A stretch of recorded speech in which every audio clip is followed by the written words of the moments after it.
तो आज बेटा 3 चीज़ें सिलेक्टेड हैं आज की क्लास के लिए। मैं वन बाय वन जल्दी जल्दी कवर करवा रहा हूँ। सबसे पहले ये बताओ, लेंथ मेजर करने के इंस्ट्रूमेंट्स के नाम लो। कौन कौन से इंस्ट्रूमेंट्स हैं जो लेंथ मेजर करते हैं? मीटर रूलर हो गया, सेट है, और मेजरिंग टेप हो सकता है। इसके अलावा एक इंस्ट्रूमेंट है वर्नियर कैलिपर, और एक इंस्ट्रूमेंट है माइक्रोमीटर। वर्नियर कैलिपर माइक्रोमीटर दोनों छोटी लेंस को छोड़ दिएगा, छोटी लेंस को मेजर करने के काम आते हैं, सही है ना? तो वर्नियर माइक्रोमीटर से स्टार्ट करते हैं। आपके पास जो वर्कशीट है इसके पेज 1 को देखिएगा। माइक्रोमीटर जो देखने में ऐसा इंस्ट्रूमेंट है, इस माइक्रोमीटर में ये एक मेटल की रॉड है जो इस स्क्रू को रोटेट करने से आगे बढ़ रही होती है। और अगर आपको किसी चीज का डायमीटर, फॉर एग्जाम्पल यहाँ एक वायर नजर आ रहा है जो कि ऑब्जेक्ट है, आप इस वायर का डायमीटर मेजर कर सकते हो। कैसे? आपने इस वायर को बिटवीन द टू सपोर्ट्स रखा, यहाँ पे इस जगह रखा, और इसको रोटेट करते गए करते गए करते गए अंटिल ये जो राइट वाली साइड है जाके इसको टच ना कर ले। जैसे ये होल्ड करेगी तो अब आपने रीडिंग लेनी है। रीडिंग के लिए बेटा दो स्केल्स में से एक जो ये छोटा सा दिख रहे हैं, एक दो डिविजन, इसे कहते हैं मेन स्केल, और एक है इसका सर्कुलर स्केल, जो ये डिविजन ये दिख रही हैं। मेन स्केल माइक्रोमीटर का यूजुअली मिलीमीटर्स में होता है, और उसका जो सर्कुलर स्केल होता है उसके ऊपर 50 डिविजन होती हैं, और इन डिविजन का यूनिट कोई नहीं होता, डिविजन में होता है। ठीक है। अब हाउ टू टेक रीडिंग लेने का तरीका क्या है? आप रीडिंग लेने के लिए पहले से देख लेना। रीडिंग लेने के लिए हम क्या करते हैं, इसकी रीडिंग में हम लिखते हैं main scale plus circular scale की reading multiplied by the least count, right? तो जो मेथड है सबसे पहले, वो मेथड मैंने यहां लिखा है। किधर? यहां पे लिखा, नजर आ रहा है कि reading on the micrometer, reading of a micrometer is no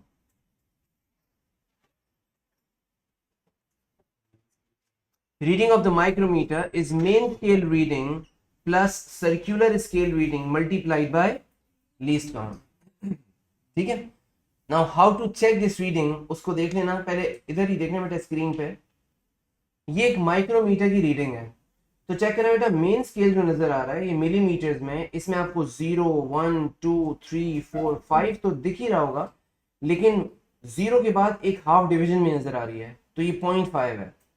तो 0 फिर हो गया 0.5, 1 1.5 2 2 ऐसे। तो इस वक्त मेन स्केल पे कौन सी डिवीजन नजर आ रही है? Finally last 6.5। इसका मतलब मेन स्केल कितना हो गया? 6.5 ही हो गया हमारा main scale. Plus circular scale कैसे रीड करेंगे? आप देखेंगे कि मेन स्केल की जो हॉरिजॉन्टल लाइन है ना, जिसको मैंने इस वक्त ग्रीन कर दिया है, देखिए सर्कुलर स्केल की कौन सी डिवीजन इसके साथ बेस्ट कोइंसाइडिंग है? 13 है। तो हम यहां ले लेंगे कि सर्कुलर स्केल हमारा 13 है, और इसको मल्टीप्लाई किससे कर दोगे? लीस्ट काउंट से, जो कि 0.01 याद रखना होगा आपको। ठीक है। बच्चे डायरेक्टली करना चाहते हैं कि वो डायरेक्टली क्या, कि मेन स्केल की जो वैल्यू है 13, उसको लिख देते हैं 0.13। गलत तो नहीं है, मल्टीप्लाई तो ऐसे ही करना है, और फिर ऐड कर देते हैं वैल्यू में। लेकिन मैं तो कहता हूँ प्रॉपर मेथड से करो बेटा, main scale plus circular scale multiplied by least count. तो इसकी रीडिंग मैंने यहाँ साइड में लिखी है, मेन स्केल रीडिंग लिखी, फिर सर्कुलर स्केल की रीडिंग लिखी, और फिर रीडिंग को हमने लिखा कि क्या होगी है, तो वैल्यू आ गई 6.63। सबको क्लियर है? माइक्रोमीटर को रीड करने का ये तरीका है। जो क्वेश्चन नजर आ रहा है पास्ट ईयर का क्वेश्चन है, ठीक है, ये एग्जाम क्वेश्चन है। अच्छा, इसके बाद इसको देखिएगा, इसमें आपको मेन स्केल क्या नजर आ रहा है? ये दूसरा सवाल है। 5 6 7 7.5, मेन स्केल है 7.5। सर्कुलर स्केल पढ़ो बेटा। अच्छा, अभी ये 14 था, पहले 13 था, क्योंकि बेस्ट कोइंसाइडिंग था। लेकिन अगर ये हॉरिजॉन्टल लाइन जो नजर आ रही है ना, ये हॉरिजॉन्टल लाइन, अगर ये किसी भी डिवीजन से बेस्ट कोइंसाइडिंग ना हो, बिटवीन द टू हो, जैसे 13 और 14 के दरमियान में हो, तो आप 13 रीड करें। अगर ये 10 और 11 के दरमियान में हो तो आप 10 रीड करेंगे, लेसर। ठीक है ना? तो फिलहाल तो बेस्ट कोइंसाइडिंग है, तो इसकी रीडिंग मैंने यहाँ पे साइड में लिखी हुई है, देख लीजिएगा। Get it? ठीक है, आ जाओ बेटा, और चीजें देखते हैं इसमें। अब आ जाए कैलिपर्स पे। वर्नियर कैलिपर में भी रीडिंग लेने का तरीका बिल्कुल वही है कि मेन स्केल रीडिंग प्लस उसमें सर्कुलर स्केल होता था, इसमें वर्नियर या स्लाइडिंग स्केल होता है। Vernier scale multiplied by least count. जिस तरह से माइक्रोमीटर का लीस्ट काउंट 0.01 मिलीमीटर था, इसका लीस्ट काउंट 0.01 सेंटीमीटर है, और अगर उसको मिलीमीटर में करें तो 0.1 मिलीमीटर हो जाएगा। तो याद करना भी आसान है, माइक्रोमीटर का है 0.01 mm, इसका है 0.01 सेंटीमीटर cm। ठीक है, अब ये एक वर्नियर कैलिपर की या वर्नियर स्केल की रीडिंग दिखा रहे हैं। अब बेटा हाउ टू रीड दिस, इसमें वर्नियर स्केल जो फ्रैक्शनल स्केल होता है सर्कुलर की तरह का, वो इधर बना हुआ है 0 से 10, वहां पे 50 डिविजन होती हैं, यहाँ पे 10 डिविजन होती है। हम इसमें मेन स्केल को कैसे रीड करते हैं, हमें देखना होता है कि वर्नियर स्केल का 0 किस डिवीजन के को एक्सीड कर चुका है, that is the main scale reading. जैसे गौर से देखो, ये 5 mm है, और थोड़ी बेटा अनयूजुअल बात है क्योंकि वर्नियर स्केल की जो मेन स्केल होती है वो cm में होती है, इन्होंने mm में दी हुई है, तो चलो वैसे ही ले लेते हैं। ये बच्चों 5 mm है, तो फिर ये हो गया 4 mm और ये हो गया 3 mm। तो अगर ये 3 और 4 के दरमियान में है 0 ऑफ द वर्नियर स्केल, तो मेन स्केल की रीडिंग क्या हो जाएगी 3 mm। और वर्नियर स्केल की रीडिंग क्या लेंगे कि हम 10 डिविजन्स में से जज करेंगे, देखेंगे कौन सी division out of these 10 divisions which is best coinciding with any division of the main scale. Check करें व्हिच इज बेस्ट कोइंसाइडिंग, इन 10 में से कौन सी डिवीजन है जो ऊपर वाली डिवीजन किसी से भी बेस्ट कोइंसाइड कर रही है, वो एक ना एक कर रही होगी। तो हमारी मेन स्केल रीडिंग है 3 mm, याद रखना, और हमारी वर्नियर स्केल की रीडिंग है हमारी 5th डिवीजन। तो हमारी रीडिंग कैसे आ जाएगी, हमारी रीडिंग आ जाएगी 3 mm 5th डिवीजन।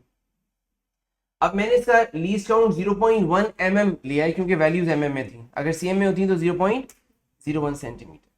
ठीक है बेटा, इसका दूसरा सवाल देखते हैं। ये भी एक वर्नियर स्केल है, इस वर्नियर स्केल में 10 डिविजन्स यहाँ नजर आ रही हैं आप, 0 से 10, और यहाँ पे cm में स्केल है जो नॉर्मल होता है 6 सेंटीमीटर 7 सेंटीमीटर। चेक करो वर्नियर स्केल का 0 किसको एक्सीड किया हुआ है, तो मेन स्केल रीडिंग हो गई 6.5 प्लस वर्नियर स्केल की रीडिंग कौन सी डिवीजन बेस्ट कोइंसाइडिंग है 7 मल्टीप्लाइड बाय 0.01। सही बेटा, ठीक है, इज दिस ओके। अच्छा, मैंने बाय मिस्टेक 7th डिवीजन को कह दिया बेस्ट कोइंसाइडिंग, आप बताएं 7 डिवीजन है 5th डिवीजन है, वो मेन स्केल के 7 के साथ कोइंसाइड कर रही है, तो हमने यहां से डिविजन्स काउंट करनी है। ठीक है ना, तो इसका दोबारा से कर लेते हैं। इसका मेन स्केल क्या होगा, इसका मेन स्केल होगा यस 6.5 वर्कशीट लेके आ जाओ। इसका मेन स्केल होगा 6.5 प्लस इसका सर्कुलर स्केल होगा या वर्नियर स्केल होगा 5th डिवीजन मल्टीप्लाइड बाय 0.01। बेटा माइक्रोमीटर का सर्कुलर स्केल और वर्नियर कैलिपर का वर्नियर स्केल फ्रैक्शनल स्केल्स होते हैं। ठीक है ना, तो इस तरह से आ गई। ये भी एक वर्नियर स्केल है। इस वर्नियर स्केल में थोड़ा सा कंफ्यूज करने के लिए इन्होंने वर्नियर स्केल वाली जो स्लाइडिंग स्केल है वो ऊपर दी हुई है, देखो 0 से 10 डिवीजन यहाँ दी हुई है, जबकि मेन स्केल नीचे बना हुआ है। अब पहले मेन स्केल रीडिंग पढ़ने क्या है, देखो बेटा ये 2 है, ये 3 है, तो ये हो गया 2.1 2.2 2.3 2.4। अब बताएं मेन स्केल क्या है 2.3, और देखें ऊपर वाली डिवीजन में से कौन सी किसी भी division of the main scale से कोइंसाइड कर रही है। अच्छा बहुत अच्छा, तो बेटा गौर से देखो कोई भी नहीं करी, लेकिन 3 है जो बेहतर है, 3 से बेहतर कोई नहीं है। तो ऊपर वाली डिवीजन में से 3rd division is best coinciding with main scales divisions.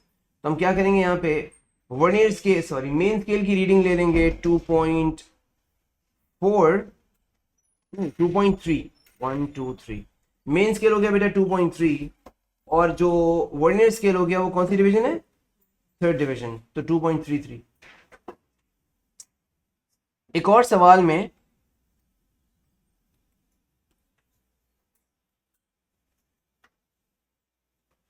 Check करना बेटा, इन्होंने भी मिलीमीटर में स्केल दिया हुआ है। चेक करें आप इसका मेन स्केल रीडिंग क्या लोगे। ये है 33 सेट है। अब बताएं vernier scale best coinciding division कौन सी नजर आ रही है, फिफ्थ डिवीजन आ रही है। तो फिफ्थ मल्टीप्लाई 5 मल्टीप्लाइड बाय, तो हमारी रीडिंग यहाँ पे क्या हो जाएगी, हमारी रीडिंग हो जाएगी ये। डन है बेटा, बात समझ आ गई है। तो ये हो गए हमारे दो स्केल्स ऑफ मेजरमेंट्स जो लेंथ को मेजर करते हैं, हमें इसकी हेल्प चाहिए होती है एटीपी में खास तौर पे। ठीक हो गया बेटा, आगे बढ़ा जाए। अच्छा अब आप आ जाएं इस वर्कशीट के पेज नंबर 8 पे डायरेक्टली। वर्कशीट का पेज नंबर 8, और पेज 8 के ऊपर एक सवाल है। पेज 8, ये सवाल नवंबर 2024 का 41 या 42 वेरिएंट है, जो भी है। आप क्वेश्चन को पूरा तसल्ली से पढ़ लें जल्दी से एंड तक।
क्वेश्चन पढ़ लिया बेटा,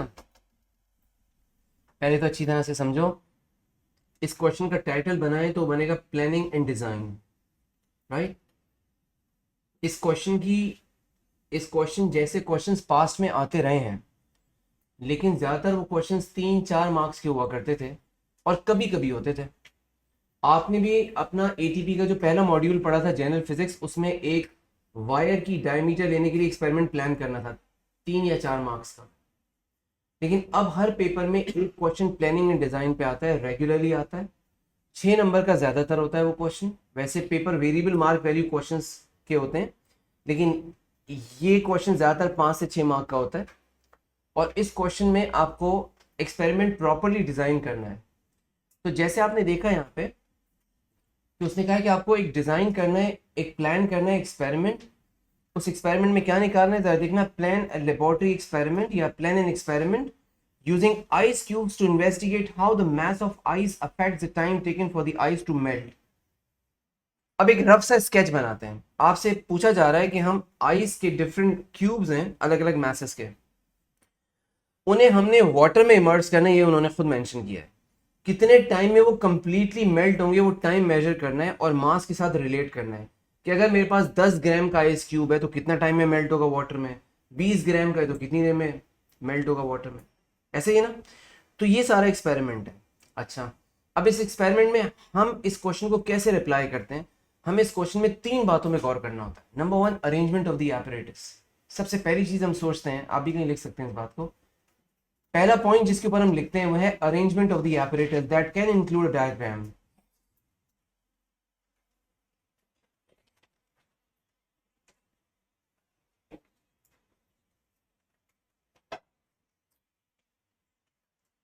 पहला पॉइंट जिस पे आप लिखेंगे वो है अरेंजमेंट ऑफ द एपरेटस।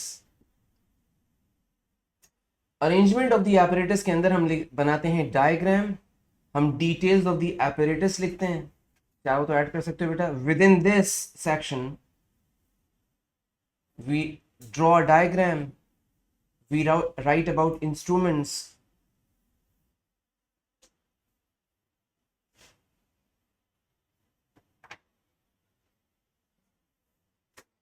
हम दूसरी चीज देखते हैं, प्रोसीजर। प्रोसीजर में हम क्या क्या लिखते हैं? हम लिखते हैं वेरिएबल्स टू मेजर, मेंशन करते जाना बेटा। प्रोसीजर के अंदर हम किन किन बातों पे एम्फेसाइज करते हैं? Variable to measure,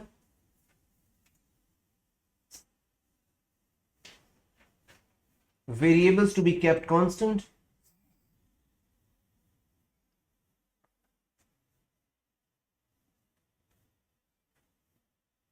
variables to be kept constant,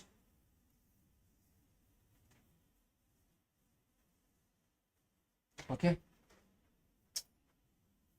ठीक है। उसी में ऐड कर सकते हैं any safety precautions,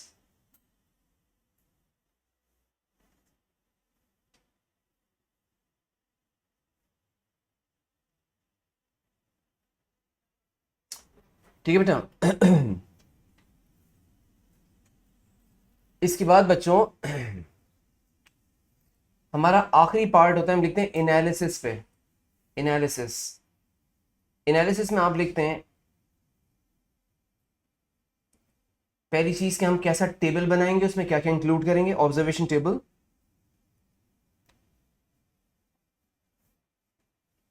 observation table. दूसरी चीज आप लिखते हैं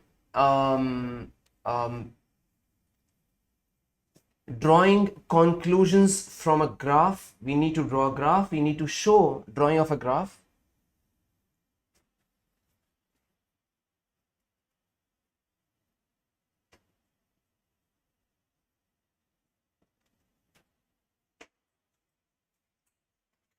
ठीक है, राइट बेटा। एक और ये एनालिसिस हमारा पूरा है, ठीक है ना। अच्छा बच्चों, एक दो क्वेश्चंस को या एक क्वेश्चन को कंप्लीटली डिटेल में डिस्कस करते हैं, लिखते हैं, या मैं किसी ग्रुप के साथ करवा दिया है तो मैं वो लिखा हुआ भेजता हूँ आपको, पहले डिस्कस करते हैं।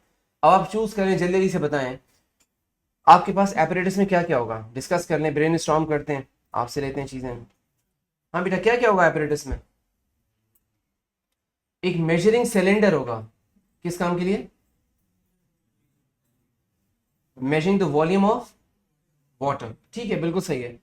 यानी आप चाह रहे हैं कि हर दफा जो वाटर आप लें आइस क्यूब को मेल्ट कराने के लिए, वो सेम वॉल्यूम का हो। सेंसिबल चॉइस है, बिल्कुल ठीक है।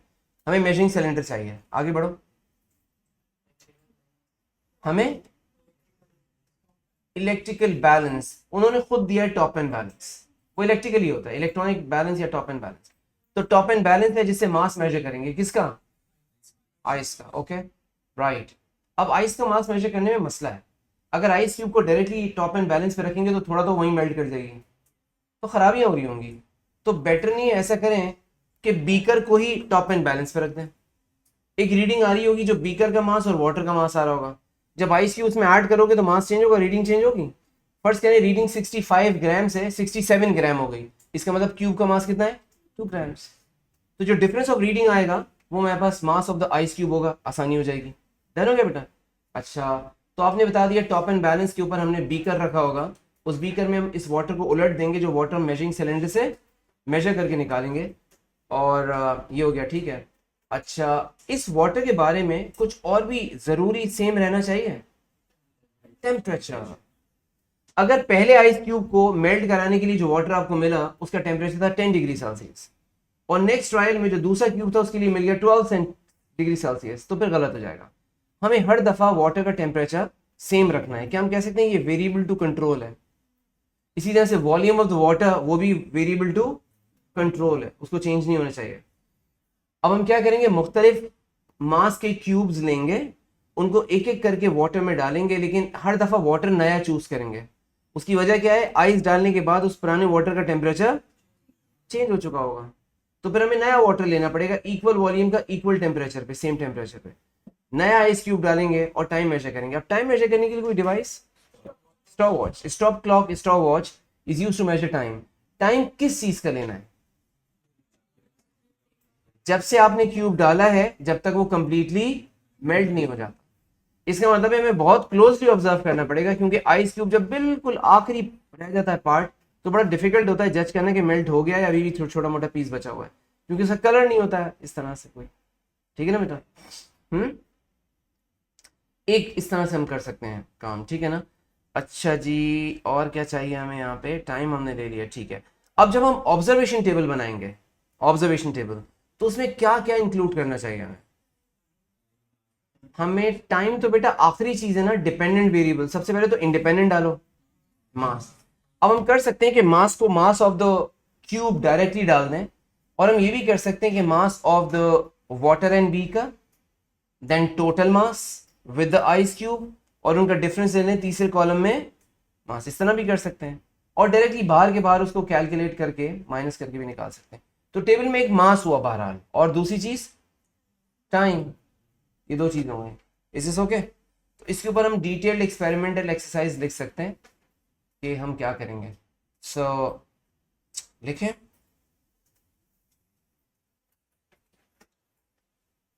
चलो ऐसा लिखें कि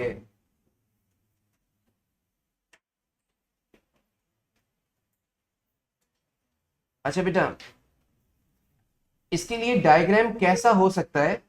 वो कहते हैं you can draw diagram if you wish, बड़ा वो हमेशा बनाइएगा। डायग्राम हमारा बेटा कुछ ऐसा होगा। टॉप एंड बैलेंस है, उसके ऊपर बीकर रखा हुआ है, उसमें वाटर नजर आ रहा है।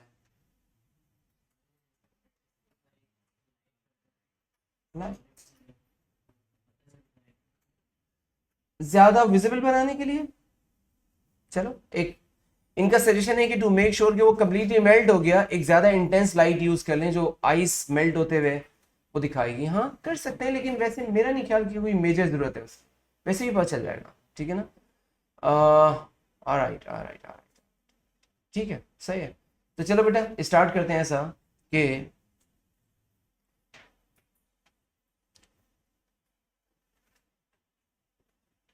a beaker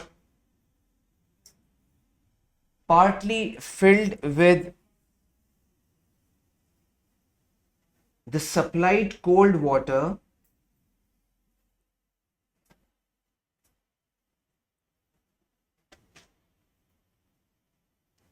partly field. बेटा क्यों मैंने पार्टली क्यों वर्ड ऐड किया? वो नेक तक ना भर जाए कि आइस क्यूब डालें तो उसमें से बाहर स्पिल आउट करें, हम नहीं चाहते ऐसा। तो a beaker partly filled with the supplied cold water is placed on the top and balance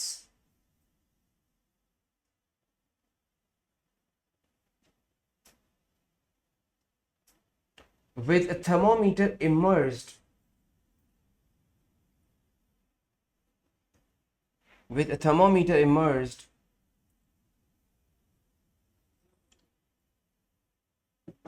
to check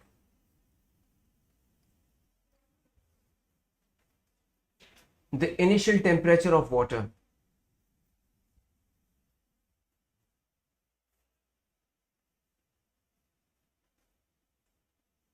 Initial temperature of water.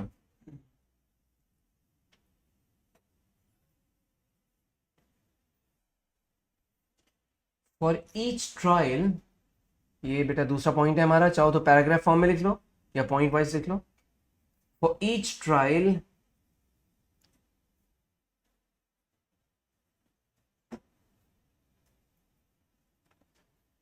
for each trial, same volume of water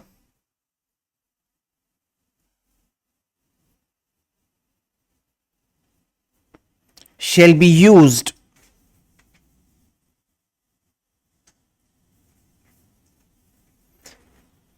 at the same initial temperature.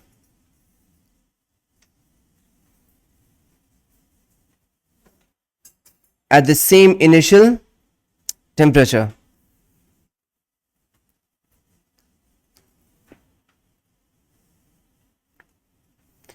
The thermometer is held, ये हमारा तीसरा point बनेगा। The thermometer is held in water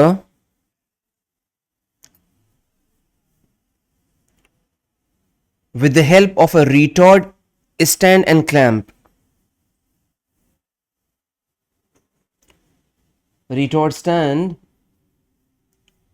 and clamp.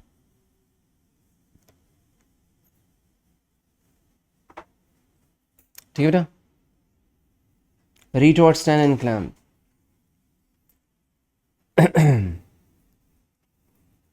अच्छा, इसके बाद आपने क्या करना है इसमें, हमने बेटा अरेंजमेंट को डिटेल कर लिया, बताओ कुछ और डालें अरेंजमेंट में।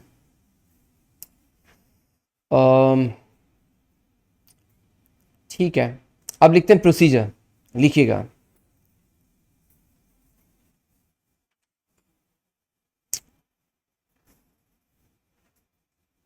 An ice cube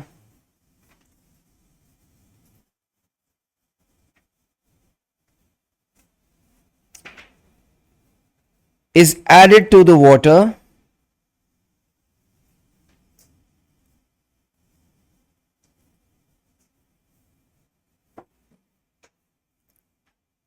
and the stopwatch is started.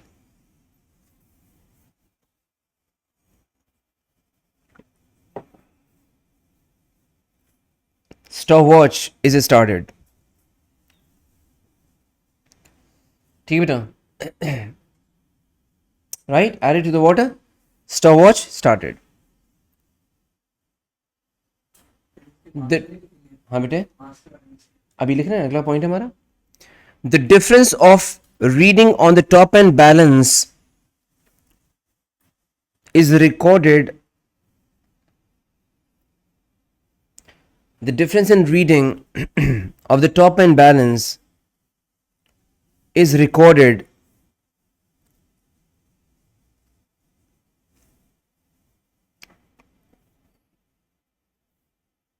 as the mass of ice cube.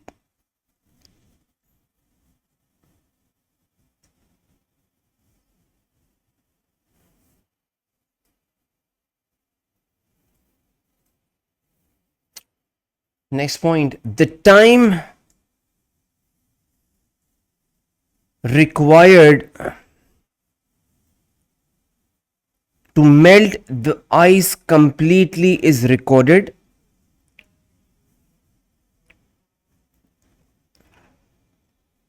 Is recorded.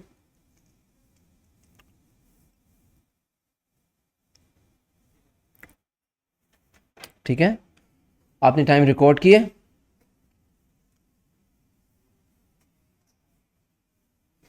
वैसे तो हम पहले लिख चुके हैं वॉल्यूम का और टेम्परेचर का सेम रहना, लेकिन यहां हम एम्फेसाइज कर देते हैं वो वेरिएबल्स टू कंट्रोल हैं, ठीक है ना। For each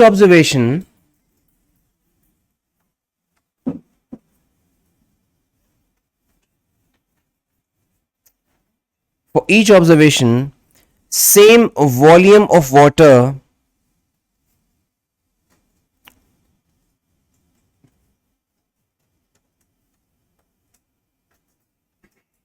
at the same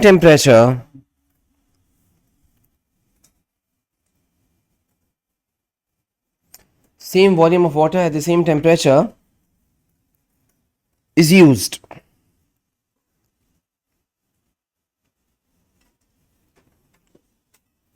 Right? बेटा टेबल ऑफ रिजल्ट्स दो तरह से बन सकती है, एक तो सिंपली मास लें जो हमने डिफरेंस करके निकाला है सब्ट्रैक्ट करके, मास ऑफ द आइस क्यूब लें और टाइम ले लें मेल्ट करने का, ये तो सीधी सिंपल सी हो सकती है। ऐसा भी हो सकता है कि हम एक ही मास के दो आइस क्यूब्स लें, यानी दो ट्रायल्स करें ताकि एवरेजिंग कर सकें, और दो टाइम्स लेके इस तरह से एवरेजिंग कर दें। लेकिन याद रखें हर ट्रायल के लिए वाटर फ्रेश लेना पड़ेगा ताकि उसका इनिशियल टेम्परेचर और वॉल्यूम सेम हो, ठीक है ना। ठीक हो गया। अच्छा बेटा, हमने यहाँ पे मेजरिंग सिलेंडर का नहीं बताया। बता सकते हैं कि सेम वॉल्यूम हर दफ़ा लेने के लिए we need to have some measuring thing, कोई मेजरिंग सिलेंडर होना चाहिए आइडियली। तो एक ऐड कर दें, a measuring cylinder is used, a measuring cylinder is used to have same volume for each observation.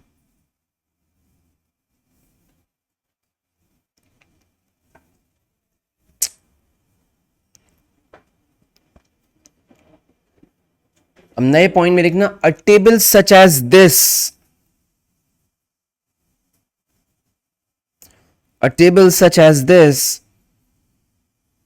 Can be used to record observations.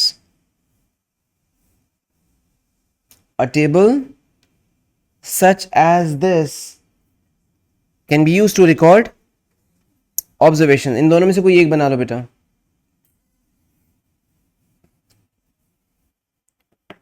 A table such as this can be used.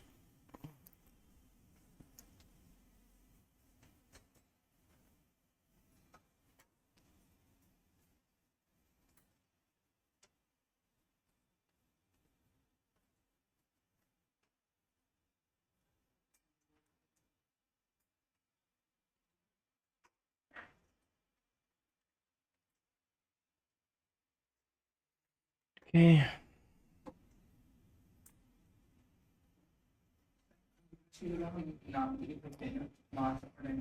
Unit required है बेटा, unit लिखना चाहिए हमेशा. आप ये additionally कर सकते हो कि यहां लिख दो,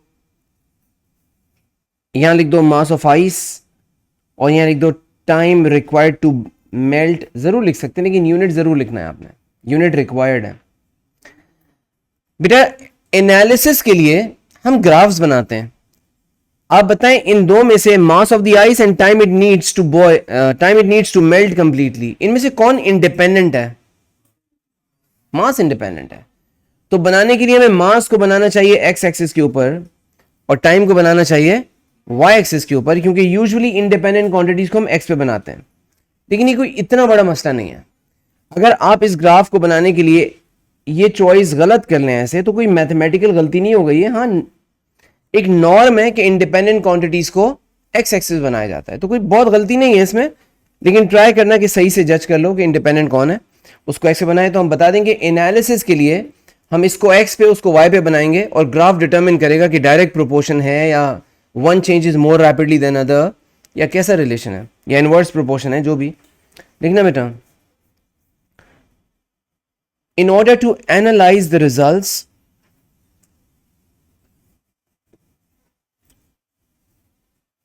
the mass of ice cubes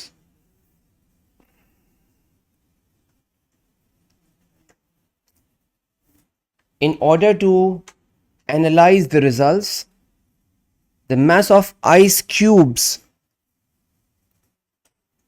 is plotted on x-axis against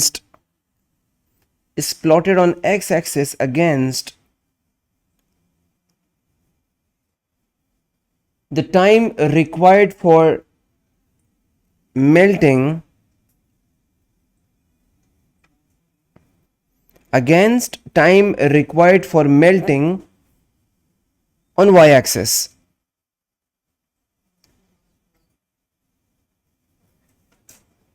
done बेटा? बच्चों रफ सा ये भी बना दो. अब हम ये तो नहीं सजेस्ट कर सकते कि कर्व होगा, स्ट्रेट लाइन होगा, वैल्यूज ही नहीं है, एक्सपेरिमेंट थोड़ी परफॉर्म किया है. लेकिन बता सकते हैं कि ये इस तरह से हमारा एनालिसिस बनेगा. रफली जैसे मैंने बनाया ऐसे बना दो. ये बेटा 6 मार्क के लिए बहुत अच्छी सी डिटेल हो गई हमारी, राइट. अब मैं इसी ईयर का जो दूसरा वेरिएंट था 2024 का, जो पेज नंबर 10 पे है, आपसे कहूंगा वो भी पढ़ लीजिए जल्दी से. Page number 10.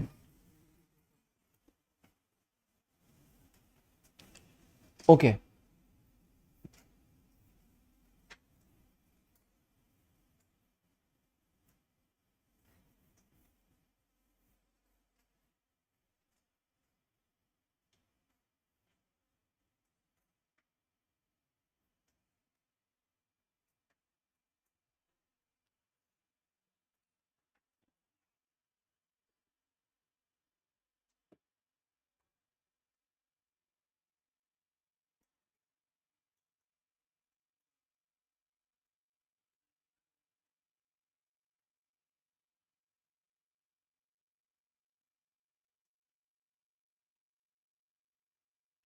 बेटा, वाटर को हीट करना है रूम टेम्परेचर से अपने बॉइलिंग पॉइंट पे किसी बीकर में.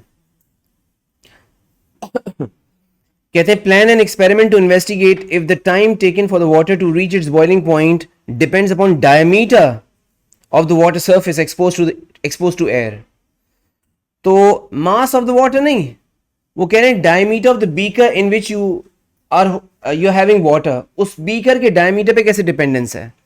तो सबसे पहले क्या हम ये कह सकते हैं कि जो वाटर हम चूज करेंगे उसका टेम्परेचर रूम के बराबर होगा इनिशियली, और volume of the water chosen every time वो हमेशा सेम होगा, क्योंकि इन्वेस्टिगेशन टाइम की करनी है अगेंस्ट डायमीटर।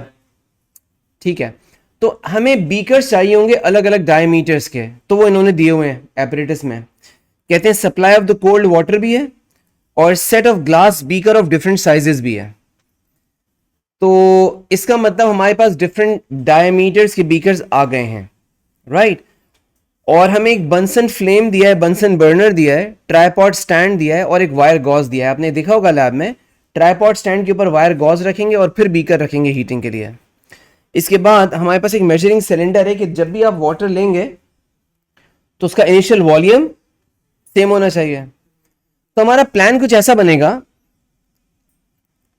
कि हम एक ट्राइपॉड स्टैंड के ऊपर एक वायर गॉज रखेंगे। मैं मार्क करते जाऊं, ट्राइपॉड स्टैंड आपको नजर आ ही रहा होगा, ये ट्राइपॉड स्टैंड है, इसके ऊपर ये वायर गॉज रखा है। बेटा इसकी वायर गॉज की बहुत अच्छी ड्राइंग नहीं हो सकती थी, मैंने एक लाइन बना दी है। वैसे आपको पता है वायर गॉज वायर मैश होती है, पता है ना, उसको रखते हैं। तो ये वायर गॉज है, साइड व्यू दिख रहा है, ट्राइपॉड स्टैंड है, बंसन बर्नर है, और इसके बाद ऊपर रख दिया है बीकर जो अलग अलग साइजेस के अवेलेबल हैं। इसके अंदर वाटर कंटेंट है और इसमें एक थर्मोमीटर जरूरी चाहिए ताकि हम सिर्फ देख के नहीं कहें कि वाटर इज नाउ बॉइलिंग, बल्कि हम टेम्परेचर से कंफर्म करें। जो वाटर हम इस एक्सपेरिमेंट में यूज करेंगे वो टैप वाटर होगा या डिस्टिल्ड वाटर होगा। अच्छा, वैसे तो उन्होंने सप्लाई ऑफ कोल्ड वाटर दे दिया तो हमें ज्यादा सोचने की जरूरत नहीं, जो वाटर मिल रहा है उसी को यूज कर लेंगे। वो डिस्टिल्ड वाटर ही होगा, एक्चुअल वाटर ही होगा, प्योर वाटर। ठीक हो गया। इसमें थर्मोमीटर ऐसे ही लटका देंगे या we need to have something to hold it, retort clamp हमें चाहिए जो इसको होल्ड करने के लिए। इसके अलावा जो वॉल्यूम ऑफ वाटर है वो हमेशा आप सेम लेंगे, एक बात हो गई थी। उसके लिए हमें कुछ चाहिए होगा to make sure, measuring cylinder चाहिए होगा ताकि उसमें सेम वॉल्यूम लें और इसके अंदर पोर कर दें उसको, इसके अंदर डाल दें उसको, ठीक है ना। अच्छा, हमें ना टाइम चाहिए, टाइम लेना मसला नहीं है। आपने बंसन फ्लेम रखा और स्टॉप वॉच ऑन कर दी। स्टॉप वॉच ऑन जब कर दोगे तो जब वो बॉइलिंग पे पहुंचेगा, टेम्परेचर 100 पे आएगा, उसका टाइम नोट करना है आपने कि जैसे ही आपने बंसन फ्लेम ऑन किया है उस वक्त से लेके जब तक 100 डिग्री सेल्सियस पे टेम्परेचर आ जाए वाटर का, उस वक्त तक का टाइम लेना है। तो स्टॉप वॉच को ऑन करना है और जाहिर है वो ज्यादा टाइम होगा, कोई 2-3-4 सेकंड नहीं होंगे, बल्कि मिनट्स में ऐसा कुछ टाइम होगा, 10-12-15 मिनट कुछ ऐसा। तो आपने बीकर में वाटर लिया, उसको आपने इसके अंदर आपने मेजरिंग सिलेंडर में वाटर का वॉल्यूम लिया कांस्टेंट, उसको इसके अंदर डाल दिया। उसके बाद आपने बंसन फ्लेम ऑन किया। ऑन करने के बाद आपने जैसे ही ऑन किया स्टॉप वॉच भी ऑन कर दी और वेट कर रहे हैं, स्टॉप वॉच चल रही है। जैसे ही 100 डिग्री सेल्सियस पे आपने स्टॉप वॉच को ऑफ कर दिया, स्टॉप कर दिया, टाइम नोट कर लिया। ऐसे ही है ना। ऑलराइट, ये पूरा एक्सपेरिमेंट ऐसा है। अब इसमें डायमीटर चाहिए। डायमीटर कैसे लें? वर्नियर कैलिपर में इनर जॉज होते हैं जो बड़े आसानी से वर्नियर कैलिपर इसका डायमीटर, इनर डायमीटर मेजर कर सकता है। वरना सोचो, जैसे ये मेरे पास जो मग है, फॉर एग्जाम्पल इसको आप बीकर समझें, अगर this mug is for example a beaker, तो इसका इंटरनल डायमीटर लेने का वर्नियर कैलिपर के अलावा कोई बहुत अच्छा मेथड हमारे पास है नहीं। ऐसा तो हम कर नहीं सकते कि रूलर इसके ऊपर रखें और हम बहुत एक्यूरेसी से, वो तो मेजर नहीं होगा इतना अच्छा ना। तो vernier caliper is a good choice. लेकिन अगर वर्नियर कैलिपर याद ना रहे तो हम एक काम और कर सकते हैं, उससे छोटा सा एरर आएगा। हम क्या करें, मेजरिंग टेप तो देखा है आपने, अगर मेजरिंग टेप को इसके अराउंड ऐसे लपेट दें पूरा, तो क्या वैल्यू देगा? सरकमफेरेंस 2πr होता है, और 2πr को अगर हम पाई से डिवाइड कर दें तो क्या बच जाता है? 2r, that is the diameter. तो ये दो तरीके हैं, लेकिन इसमें गलती बताओ क्या होगी? ये इनर डायमीटर नहीं है बेटा, इसमें वॉल की थिकनेस का एडिशन है 2 दफा। तो वो जाहिर है एक अनसर्टेनिटी होगी, लेकिन जाहिर है अगर नहीं हुआ चॉइस तो बर्दाश्त करेंगे उसको। तो यानी या तो vernier caliper that gives you internal diameter directly, otherwise ये वाला तरीका है। एक और तरीका ये हो सकता है मेजरिंग टेप जैसा ही, कि मेजरिंग टेप अगर ना लें तो हम एक थ्रेड ले लें, उस थ्रेड को लपेटें और वंस जब वो लूप कर ले थ्रेड, एक पूरा लूप ले ले, तो उस थ्रेड को रूलर पे रख के मेजर कर लें। वही बात है, वो लेंथ आ जाएगी सरकमफेरेंस की। जो सर्कमफेरेंस होगा उसको पाई से डिवाइड करके ये निकालना है। बच्चों को मेथड समझ आया बेटा? और इस तरीके से इसके टेबल में क्या क्या होगा, diameter which is the independent variable. सबसे पहले ही जो 4 5 6 हमारे पास बीकर्स होंगे उनके डायमीटर सबसे पहले ले लिए, उन्हें नोट कर लिया। अब उनको 1 by 1 equal volume of water से एट इक्वल टेम्परेचर फिल किया, रखा, और इसकी हीटिंग का टाइम लिया, बॉइलिंग का टाइम ले लिया। आप इसे बताएं, एक मेजर इशू नजर आ रहा है हमें, एक मेजर इशू नजर आ रहा है जो हमें अनसर्टन कर देगा। क्या बंसन बर्नर कांस्टेंट रेट के ऊपर हीटिंग करता है? नहीं, कभी उसका फ्लेम इधर हो रहा होगा, कभी इधर हो रहा होगा। तो ये बहुत रेयर होगा कि वो बहुत ही रेगुलर रेट के ऊपर हीटिंग करे। तो हमें तो यही दिया गया था तो हम तो इसी से करेंगे। लेकिन क्या कोई ऑल्टरनेटिव हम सजेस्ट कर सकते हैं? इलेक्ट्रिकल हीटर, उसे हम कहते हैं इमर्जन हीटर। वो पानी में डूब जाता है आसानी से और इलेक्ट्रिकल सर्किट से कनेक्ट होता है। वो क्यों अच्छा हीट करेगा? क्योंकि उसमें करंट और वोल्टेज को हम खुद सेट करेंगे। उसमें degree of heating, rate of heat supply बिल्कुल परफेक्ट हो सकता है। व्हाट अ बात, उसमें भी तो इलेक्ट्रिकल हीटर ही होता है, उसमें भी इलेक्ट्रिकल हीटर ही है। तो ये चीज है, ठीक हो गया बेटा? अच्छा, ये मैंने दोनों एक्सपेरिमेंट्स अब ये भी किसी ग्रुप के साथ लिखवाए हैं। तो मैंने एक तो आपको लिखवा ही दिया क्लास में, पहला वाला। दूसरे वाले का मैं नोट आपको भेज दूंगा, ठीक है ना? आप उसमें और मजीद उसको इम्प्रोवाइज करना, देखना कि उसमें क्या हो सकता है। मैं दोनों ही भेज दूंगा जो मैंने आपसे पहले ग्रुप को लिखवाए हैं। एक तो आपके पास आ ही गया जो आपने लिख लिया है, उसकी जरूरत नहीं है कॉपी करने की, लेकिन दूसरा वाला कॉपी कर लेना। बच्चों डन है यहां तक? हाँ। बेटा किसी डोमेस्टिक को बुला सकते हो बाहर से, किसी, कोई भी सामने हो ना, कोई भी सपोर्ट स्टाफ हो।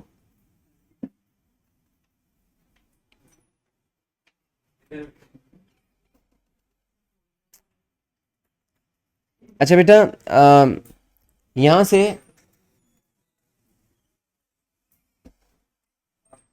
अनीस, लैब खुली हुई है? खुली हुई है। वर्नियर कैलिपर समझते हो? पिक्चर दिखाऊं?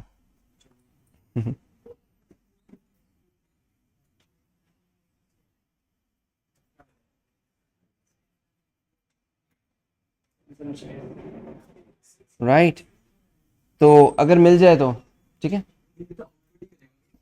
अच्छा बेटा, हम इस पे बात कर लेंगे, अगर मिल जाता है तो बहुत अच्छा हो जाएगा, वरना मैं वैसे ही ट्राई करवा दूंगा, आपको समझ आ जाएगा। बच्चों, आप सब में पहले तो अपनी नोटबुक में एडिशन ऑफ वेक्टर्स की हेडिंग ले लें।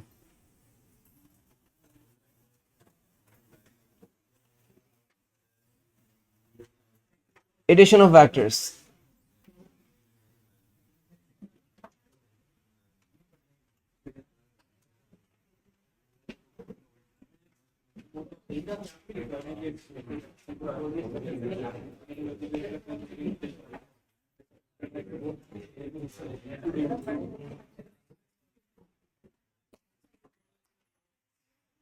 क्या लिखा बेटा?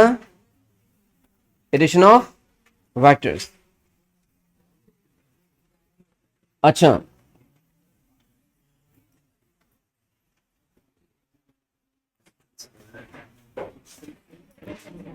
चलो बेटे, लिसन।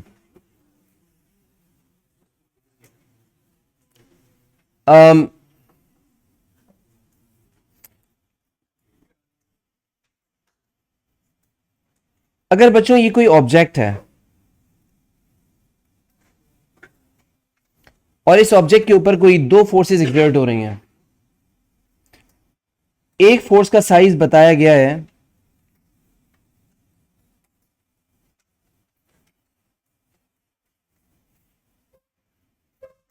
500 न्यूटन, और एक फोर्स का साइज बताया गया है कि वो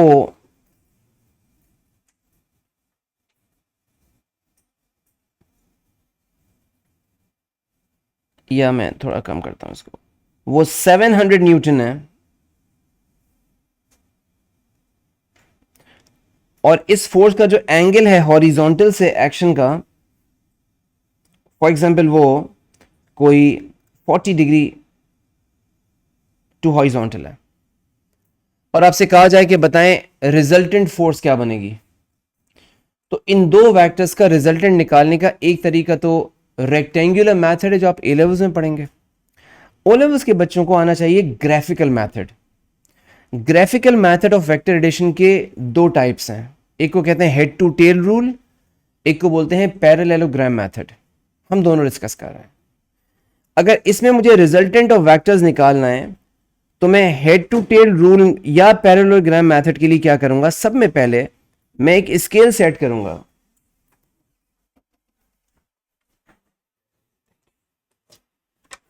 बेटा देखना, ये रहा वर्नियर कैलिपर। पहले इसको कर लें खत्म बात को। अगर फॉर एग्जांपल मुझे इस पेन का डायमीटर चाहिए, नजर आ रहा होगा, तो मैं इसको इस तरह से ओपन करूंगा, इसको ऐसे एडजस्ट करूंगा इसमें, और ये इसका डायमीटर दे देगा, ठीक है ना। लेकिन अगर मुझे किसी ट्यूब का इनर डायमीटर चाहिए, जैसे मुझे इस मग का इनर डायमीटर चाहिए, तो मेरे पास यहाँ पे जॉज है, दिख रहा है ये, राइट। तो ये इसका इनर डायमीटर मेजर करने के लिए जो आप पूछे थे कैसे वर्नियर कैलिपर यूज करेंगे, ये इन जॉज के थ्रू। इसमें डेप्थ मेजरमेंट भी होती है, और वो कैसे होती है, नजर आ रहा है, एक ये रॉड ऐसे, राइट।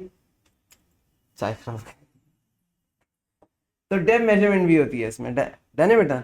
तो जाते में ट्राई कर लेना, देख लेना। फिलहाल कम बैक, हमारे पास दो वेक्टर्स हैं। सबसे पहले ना ये बात रियलाइज करना चाहिए कि वेक्टर तो फोर्स भी है, वेलोसिटी भी है, एक्सेलरेशन भी है, मोमेंटम भी है। तो कोई भी वेक्टर हो, उसके यूनिट को हम लेंथ के यूनिट में स्केल करते हैं। जैसे मुझे 700 न्यूटन 500 न्यूटन दिखाना है, तो मुझे सीएम में दिखाना है। तो क्या मैं अपनी कन्वीनियंस के लिए कह सकता हूं कि 100 सेंटीमीटर, और sorry 100 newton equals to 1 cm। इस हिसाब से मेरी डायग्राम का 700 सेंटीमीटर हो जाएगा 7 cm, और दूसरा 5 cm। अब मुझे मेथड कैसे करना है, हेड टू टेल रूल क्या है, मुझे दोनों वेक्टर्स में से कोई एक वेक्टर पहले बनाना है, जहां वो वेक्टर खत्म होगा उसके हेड के ऊपर दूसरा वेक्टर स्टार्ट करना है। यानी tail of the second vector must start from the head of the second vector, head of the first vector. यानी जहां पहला वेक्टर खत्म हो वहां दूसरे वेक्टर की टेल आए, वहां से वो शुरू हो।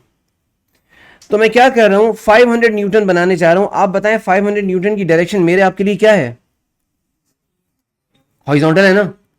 तो मैंने हॉरिजॉन्टल यहां पे 5 cm की लाइन बनानी है।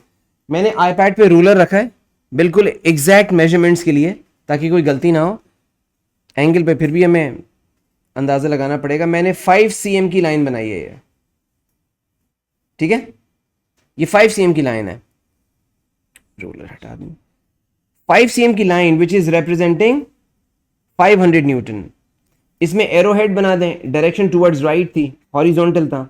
तो ये 5 cm का मेरे पास जो कि 500 न्यूटन एग्जिबिट कर रहा है, शो कर रहा है। अब गौर से सुनना अगली बात। अगली बात ये कि आपके पास एक इंस्ट्रूमेंट है जिसको आप बोलते हैं प्रोटेक्टर, जो एंगल्स मेजर करता है, डीबी बोल देते हो उसको। आपने क्या करना है, एक प्रोटेक्टर को लेना है, और उस प्रोटेक्टर को, एक मिनट से देना बेटा,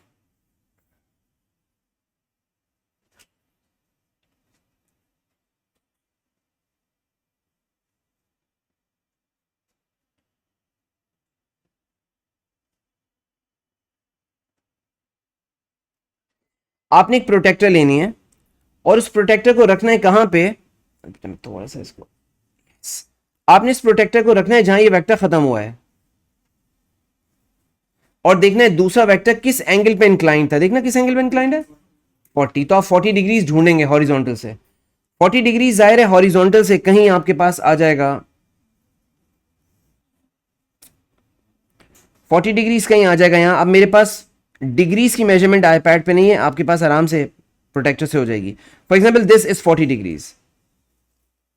अगर ये कुछ कह रहे हैं आप, नहीं, ये बताएं दो वेक्टर्स है ना, एक वेक्टर हॉरिजॉन्टल है, दूसरा वेक्टर हॉरिजॉन्टल पे 40 डिग्री है। तो आपने इस वेक्टर को उठा के यहां प्लेस करना है। इज दैट ओके, सही है। अच्छा, जब ये हो गया तो आपने क्या करना है, दूसरा वेक्टर बनाना है। वो दूसरा वेक्टर कितनी लेंथ का होगा, 7 का होगा। तो मैं रूलर को रख रहा हूं। अब इस ड्राइंग में मेरी एक चीज यानी कि एंगल की मेजरमेंट सही नहीं है, बाकी सब चीजें मैं बिल्कुल परफेक्टली उस हिसाब से करूं जिस हिसाब से हमें दी जाती हैं। तो 7, तो मैं दूसरा वेक्टर ड्रॉ कर रहा हूं 7 की लेंथ का। सो आई एम स्टार्टिंग फ्रॉम,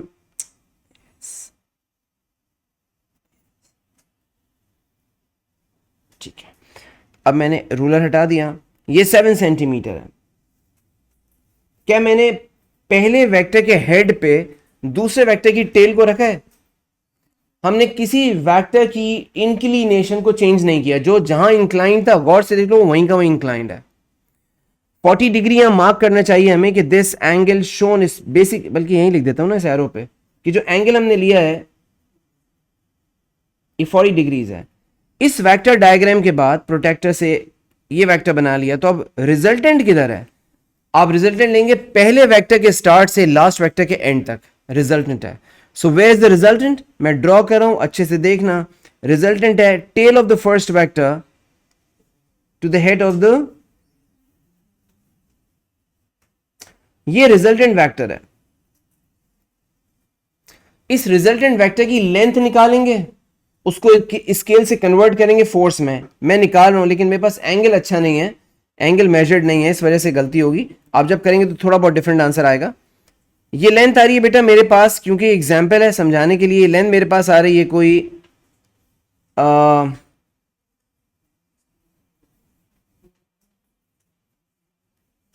11.4। अगर ये ग्रीन वाली लेंथ 11.4 आ रही है,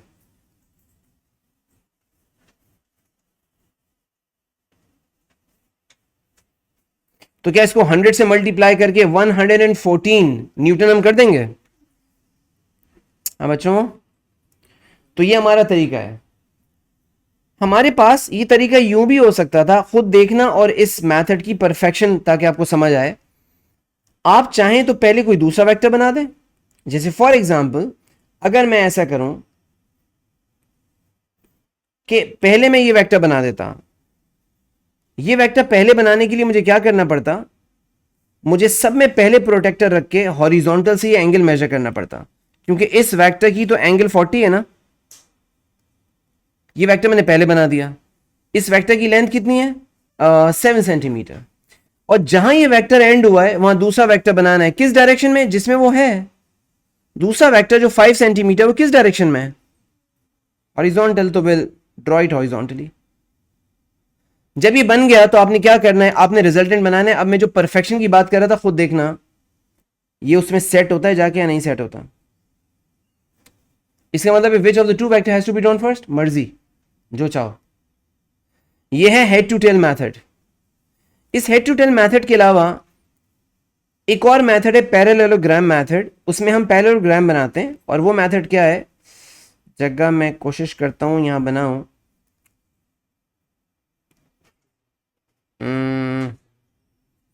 चलो बेटा इसी पेज पे चाह रहा हूं कि ऐड हो जाए, फिर मैं आपको भेज दूंगा। एक ये हो गया। अब बच्चों पैरेललोग्राम मेथड क्या है, जरा एक नजर डालें अच्छी तरीके से। हम क्या करते हैं उसके लिए? हम उसी तरह से दो वेक्टर्स का बिल्कुल वैसी स्केल बनाते हैं, वैसे ही वेक्टर्स को बनाते हैं, लेकिन इस दफा हेड टू टेल में नहीं बनाते, जैसे ओरिजिन से ओरिजिनेट हो रहे हैं वैसे ही ड्रॉ करते हैं। मतलब सॉरी,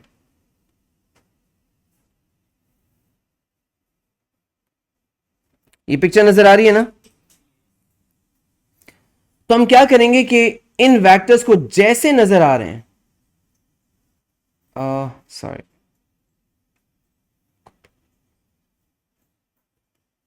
ये वेक्टर्स जैसे नजर आ रहे हैं, इन वेक्टर्स को बिल्कुल वैसे ही मैं दोबारा बनाने से बच रहा हूं, तो कॉपी कर रहा हूं।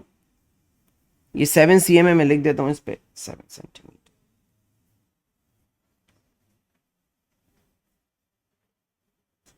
अब बेटा मैं दूसरा मेथड बता रहा हूं पैरेललोग्राम मेथड। वो क्या है? आपने क्या करना है? आपने जैसे वो वेक्टर्स एक्ट कर रहे हैं ना वैसे ही बना लेने, जैसे ये बनाया और ये बनाया, कोई चेंज नहीं की। जहां से ओरिजिनेट हो रहे थे वहीं से ओरिजिनेट किया, हेड टू टेल नहीं किया। उसके बाद आप क्या करेंगे? कंपास लेंगे, उस कंपास से इतनी बड़ी लेंथ ओपन करेंगे, इस लेंथ को ओपन करके उस कंपास को रखेंगे यहां पे, और यहां पे एक आर्क लगा देंगे। यस। इसके बाद आप कंपास को इतना बड़ा खोलेंगे, इतना बड़ा ओपन करेंगे, और आप उसको यहां रख के, इधर रख के एक आर्क लगा देंगे, जो जाहिर है कुछ ऐसे बनेगा। ये जो दोनों आर्क्स हैं कहीं कोइंसाइड कर रहे होंगे, वो पॉइंट होगा जिसको मिला देने से आपके पास एक पैरेललोग्राम बन जाएगा। अब क्योंकि मेरे पास ना यहां पे कंपास है, तो मैं अपनी कन्वीनियंस के लिए इसको इस तरह से कर रहा हूं कि थोड़ी सी बेईमानी कर रहा हूं कि यहां से हेल्प लेके, वरना जाहिर है आपको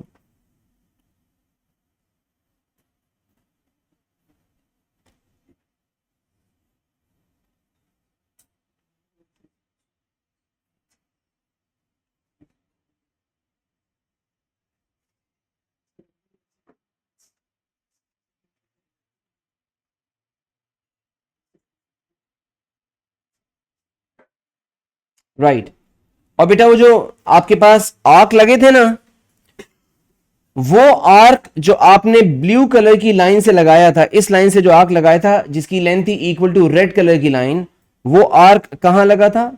वो आर्क कुछ ऐसे ऑब्वियसली लगा होगा कंपास से। और ये आर्क जो आपने रेड वाले वेक्टर से बनाया था जिसकी लेंथ ब्लू वाले वेक्टर के बराबर थी, वो आर्क आपके पास कुछ ऐसे लगा होगा। ये दोनों आर्क यहां कोइंसाइड कर रहे हैं, आपके पास बन गया एक पैरेललोग्राम, परफेक्ट पैरेललोग्राम। अब ये बताएं रिजल्टेंट वेक्टर कैसे बनाए? डायगोनल। जो डायगोनल होगा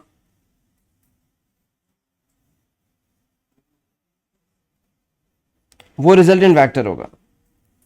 मैंने आपको दो मेथड बताए, ग्राफिकल मेथड है दोनों, एक हेड टू टेल, एक पैरेललोग्राम मेथड। कौन सा ज्यादा आसान लग रहा है? हेड टू टेल हमेशा ही आसान होता है, राइट? क्या? नहीं कर तो रहे, हाँ बिल्कुल कर सकते हैं, बस एक में यूज ऑफ प्रोटेक्टर है, एक में यूज ऑफ कंपास है, ठीक है ना? अब बच्चों हमने क्या कह रहे हो? दोनों आसान है। उससे तो क्या यूज है? हमारा आ जाए होगा जो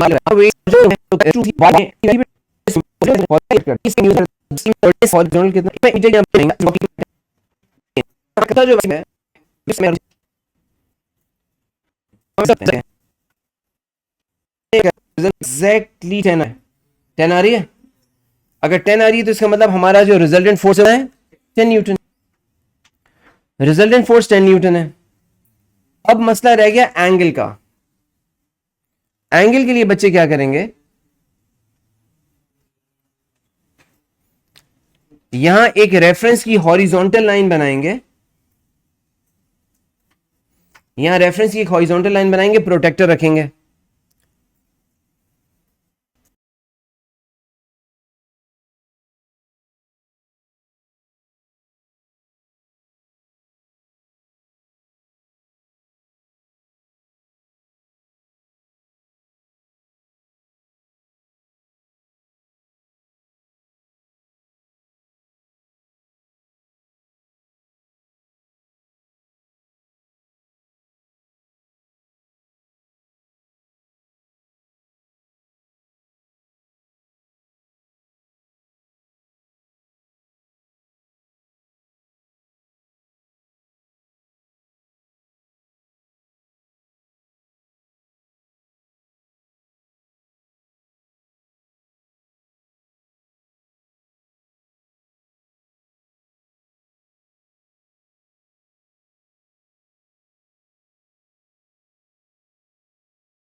ऑलराइट,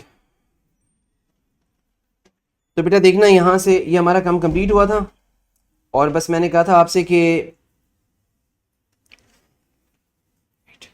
मैंने आपसे कहा था कि ये वाली लेंथ हमारी कितनी बन रही थी, 10 बन रही थी, ये वाली लेंथ 10 आ गई थी, तो 10 न्यूटन हो गया इसका रिजल्टेंट। और साथ में कि इसका एंगल निकालना हो तो दो काम हो सकते हैं, एक तो इस पर्टिकुलर क्वेश्चन में हम ट्रिग्नोमेट्रिक रेशो भी यूज कर सकते हैं क्योंकि राइट एंगल ट्राइंगल है, साइन थीटा कोसाइन थीटा वगैरह, टेंजेंट थीटा, वो भी कर सकते हैं। और यहाँ प्रोटेक्टर को रख के ये मेजर भी कर सकते हैं। तो मैंने किसी और ग्रुप के साथ किया जब, तो बच्चे ने मुझे ये वैल्यूज दी थी, ये वैल्यू आ रही थी 37 degrees to horizontal and 53 degrees to vertical. अब यहाँ से मैं और क्वेश्चन ले रहा हूं, जल्दी जल्दी से देखना, आसान आसान क्वेश्चन। मिसाल में ये क्वेश्चन, ये सब पास्ट ईयर्स हैं, आपके अपने पास्ट ईयर्स हैं, जो बुक 1 मैंने आपके साथ शेयर की हुई है ऑलरेडी, ये उसी में से सारे क्वेश्चंस हैं। इस क्वेश्चन में कहा गया है कि एक बस खराब हो गई है, पैसेंजर्स उसके ऊपर फोर्स लगा रहे हैं। सवाल में कहा गया है पैसेंजर की जो लगाने वाली फोर्स है वो है 17,000 बताया गया है। अब पैसेंजर जो फोर्स लगाएंगे वो तो अलोंग द ट्रैक ही होगी ना, अलोंग द रैंप। रैंप का जो एंगल है हॉरिजॉन्टल से वो 10 डिग्रीज गिवन है, वो 10 डिग्रीज का एंगल गिवन है क्वेश्चन में। और कहते हैं इस कार की जो, इस बस की जो वेट है वो है 3200 kgs का मास है। तो अगर जी को हम 10 ले लें, वैसे जी 9.81 है, 10 ले लें तो 32,000 का वेट हो गया। अब कितने वेक्टर्स नजर आ रहे हैं, दो वेक्टर्स। इन्होंने कहा रिजल्टेंट निकाल दो इसका।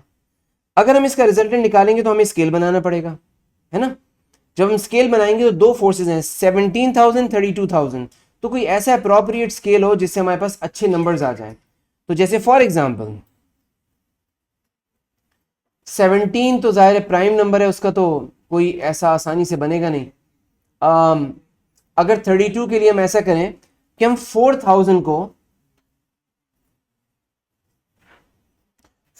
न्यूटन को 1 सेंटीमीटर कर लें, तो 32,000 न्यूटन जो फोर्स होगी वो बन जाएगी कितना, 8 सेंटीमीटर।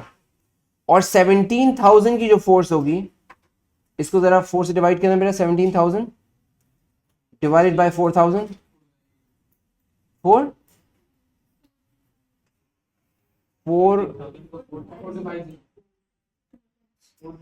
आपने 17,000 को 4,000 से डिवाइड किया है, अच्छा 4 से चलें तो क्या बताया आपने मुझे, 4.25, तो जगह 4.25। बेटा दो वेक्टर्स आ गए। अब आपने बस ख्याल करना है कि ये दो वेक्टर्स उस तरह से रेक्टेंगल नहीं बना रहे हैं, तो आपने क्या करना है, पहला कोई एक वेक्टर फिर बाद में कोई दूसरा वेक्टर। तो मैं अपना पहला वेक्टर ऐसा करता हूं कि अलोंग द रैंप वाला बना लेता हूं। तो मुझे क्या एफर्ट करनी होगी, जरा देखते जाना। सब में पहले मुझे एक रेफरेंस की ब्लैंक स्पेस है ना, इसमें एक रेफरेंस की हॉरिजॉन्टल लाइन चाहिए ताकि मैं प्रोटेक्टर को रख के इसके ऊपर एंगल मेजर करूं। तो मैंने क्या किया, इसके ऊपर प्रोटेक्टर को प्लेस किया इधर और एंगल मेजर किया। कितना एंगल चाहिए, 10 डिग्रीज। 10 डिग्रीज एंगल मेजर करके, 10 डिग्रीज का एंगल मेजर करके मैंने लेंथ बनानी, कितनी लेंथ है वो, 17,000 की लेंथ, 4.25। तो बेटा मुझे 4.25 का वेक्टर यहां बनाना है।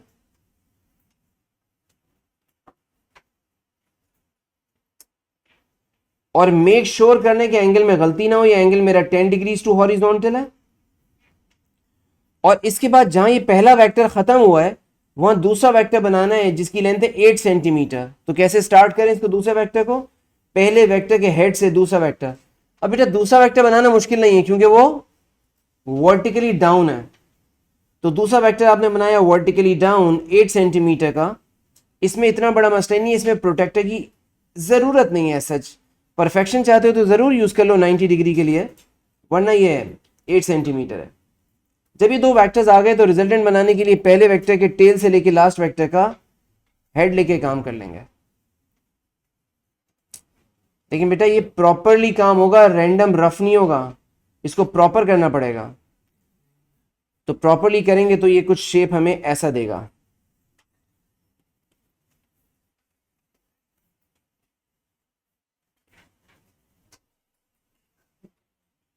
.25 को हम अपने रूलर से बना नहीं सकते हैं, तो अप्रोक्सीमेट किया है 4 पॉइंट,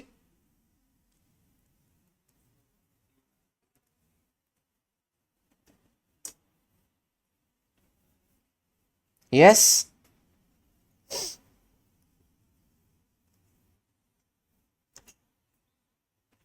सही बेटा।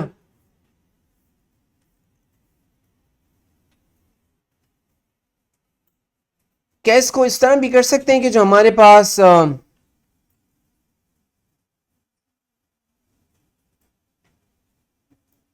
क्या क्या बेटा ऐसा भी कर सकते हैं कि हमारे पास जो सेकंड वेक्टर बनाया हुआ है 8 cm का, उसको पहले बना लें?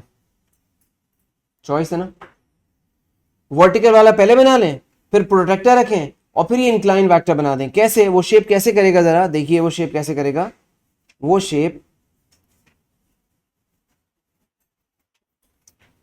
आपने पहले 8 सेंटीमीटर का वर्टिकली डाउनवर्ड बनाया, फिर एक हॉरिजॉन्टल रेफरेंस लाइन बनाई, प्रोटेक्टर रखा, और यहां से एंगल मेजर करके इस तरह से सॉल्व कर दिया।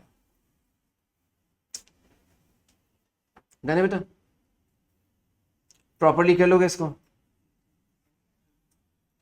कोई इशू कोई मसला? नो, आसान है।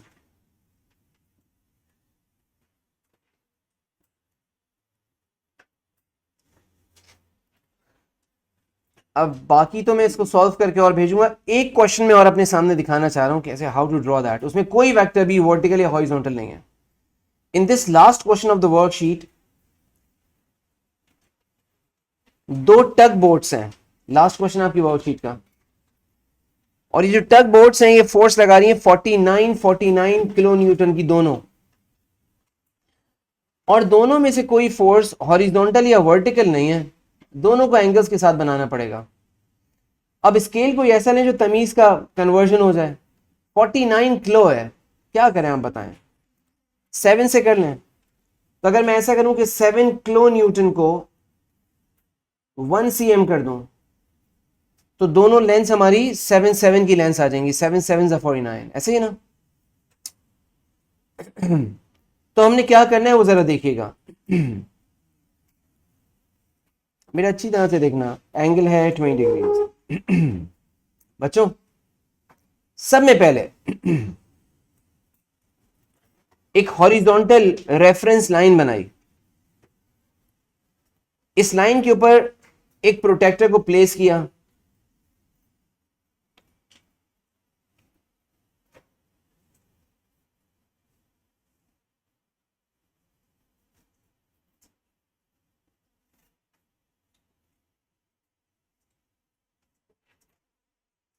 एक प्रोटेक्टर को आपने प्लेस किया, राइट। प्रोटेक्टर को प्लेस करने के बाद आपने प्रोटेक्टर से कितना एंगल मेजर किया, आप खुद बताइए। आपने एक रेफरेंस पॉइंट, स्टार्टिंग पॉइंट बनाया, प्रोटेक्टर के सेंटर को वहां पे प्लेस किया, 20 डिग्रीज मार्क किया, और अब 7 cm की लाइन बना दी। फर्स्ट कर लो 20 डिग्रीज,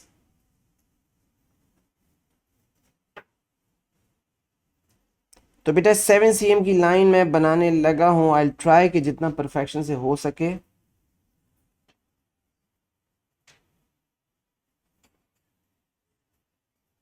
ये बेटा 7 cm है, ये लाइन जहां पे एंड कर रही है 7 cm, वहां से हमें दूसरा वेक्टर स्टार्ट करना है, लेकिन इस दफा बड़ी गड़बड़ है।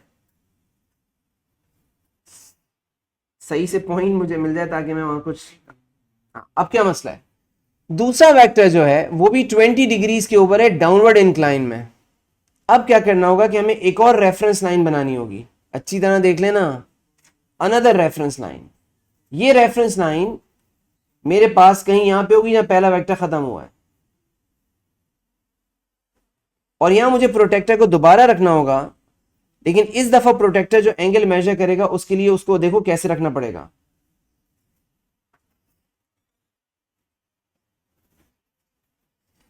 और यहां से जो दूसरा वेक्टर बनाएंगे उस वेक्टर को हम लेंगे यहां से उसी तरीके से, कैसे जैसे पहले बना रहे थे। 7 सेंटीमीटर का एक और वेक्टर है, 20 डिग्रीज पे दोबारा। ये वेक्टर जो होगा